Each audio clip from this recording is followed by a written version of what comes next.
Hey everyone, Andrew here at WP for Church, where we put out tools and tutorials for WordPress churches. If you haven't yet, I'd love for you to go ahead and hit subscribe. You probably haven't hit subscribe because this is our first video in a really long time. So if you can hit that subscribe button and help us begin getting the word out about the tutorials we're going to be making, I'd really appreciate it. In this tutorial, I'm going to be answering the question of how we made this layout using Series Engine. I got a few questions over at the WordPress for Church group on Facebook, and so I wanted to create a little bit of a walkthrough on how we made this. I am using Series Engine and I'm using Beaver Builder. If you're not familiar with Series Engine is a sermon plugin. And it's amazing, like right out of the box. It's one of my favorites. It's one of the only ones, in my opinion, that you don't really have to do too much to make it look good. And I'll show you that in a second. But so this is the layout we're trying to achieve. And so I'm just going to jump over to a page here, and I'm going to click on Beaver Builder at the top to pull up the page builder. And I'll show you what I mean with Series Engine looking good, like right out of the box. You can just drop in. You can just drop in the module and not really touch it, and it already looks good, and you don't have to do much to it.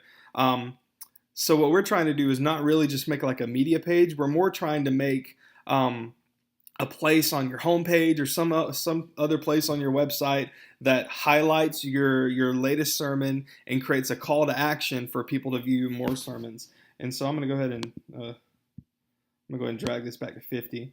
And so we're going to jump right into this, just so you see. This is what we're trying to do. This is where we're at right now. I'm going to click on the module.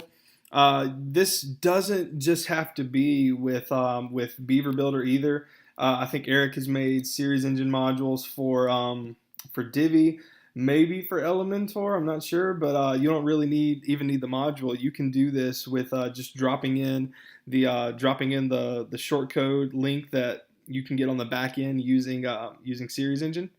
I don't want to show related messages.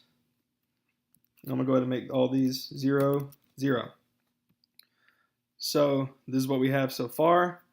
Even that right there looks good. You could probably put this on a button that says view all messages and you'd be straight. Now I'm going to go ahead and duplicate this, and we're just going to change some of those settings in the customize player. So let's click back on it. Still don't want to show the message bar. Still want to show the initial message. I do want to show the details on this one. Still don't want to show the sharing links, so I think that's the only thing we're going to change. I'm going to click Save right now. So this is what we have so far, 2 Series Engine modules side by side. And so what we're going to do now is we're going to add some CSS to kind of get the look that we want. And I have a repository over here I'm just going to pull from. And so this will be in the blog post itself. If you're only watching on YouTube, I'm sure there'll be a link where you can jump over to the blog and pull this away. And just so you know what's going on, we have some CSS that affects just the left side. And I have a class for left side sermon player. We have some that just affects the right side. And I have a class for right side sermon player. And then we have some that affects everything. And you can tweak a lot of this. I mean, I'm sure my font sizes and letter spacing and font weights are not your font sizing, letter spacing, and font weights. So you can tweak whatever you need to get the look that you're trying to achieve. I'm going to go ahead and copy this. And for the sake of this tutorial, I'm just going to drop it in the layout CSS for this page. If you need help learning where to add the CSS on your website, on your theme, I'd be more than happy to help you. Just drop me a line. Most of these little error things, don't worry about them. It's just saying, hey, H3 shouldn't be used here, kind of. But it's the way Series Engine works. I'll show you what I mean momentarily. And I'm going to go ahead and click Save.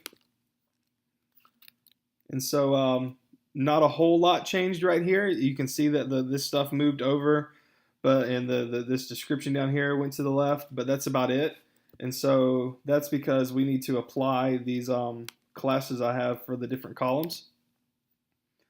And here in Beaver Builder, you can apply them to the column itself, or you can apply them to the Series Engine module. I'm just going to do the module. So this is for left side. And so you see what happens.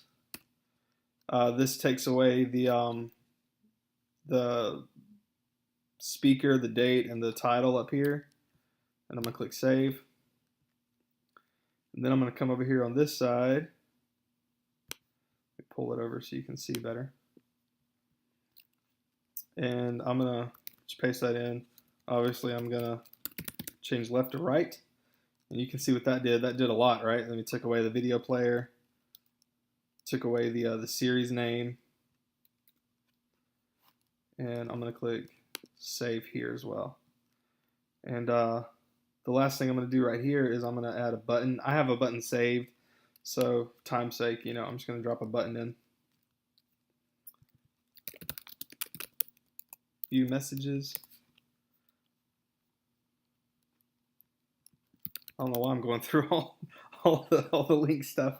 One thing I can do here is there's a lot of space in between this, so I would just change the padding, and I would, you know, make that 0.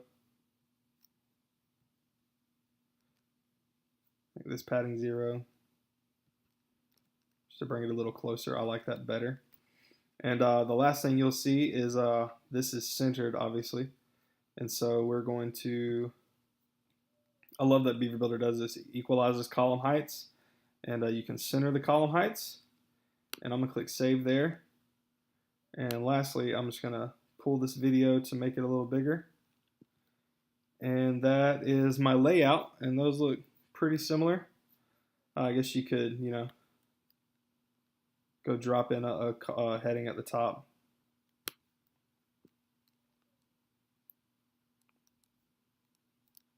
Yeah, latest message. I already have that one saved.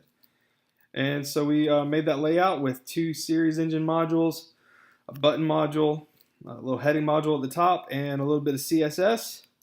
And thank you guys for watching again. I'd love for you to hit subscribe. We're going to be putting out tutorials like this on a regular basis. Goodbye.